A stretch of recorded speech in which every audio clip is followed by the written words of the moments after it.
Hi, on the Chamisa Trail still. This is a site that I'm going to share the coordinates with you through the trip log for this trip, because this is a really cool site.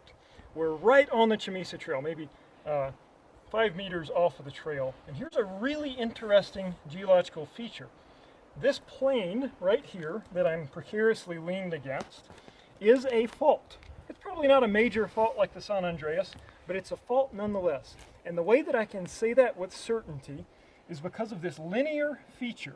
Tyler, if you can zoom in on that, however works for you.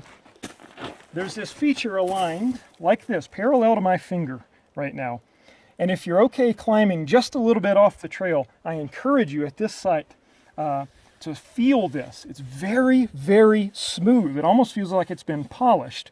And it has been polished, but it's been polished by natural forces and probably hundreds of millions of years ago, and that smoothness remains. There used to be rock on this side as well, where I am right now. So this plane used to separate two pieces of rock. One piece of rock remains, one side of the fault remains.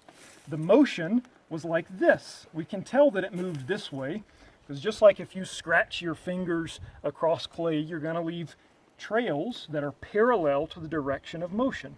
So the motion was either this way or this way. Now which way, I'm not exactly sure, but we can pin it down to one of two. Get up here and feel these. They reflect the light beautifully. If you're going up the Chamisa Trail, this is on your left. So if you're going up the trail, this is on your left. And there's one other interesting feature that I might call your attention to. In a few places on this fault plane, like right here and right here, there's this stuff that looks like sandpaper. We call that a fault breccia, a fault breccia. And that's part of the rock that got ground up.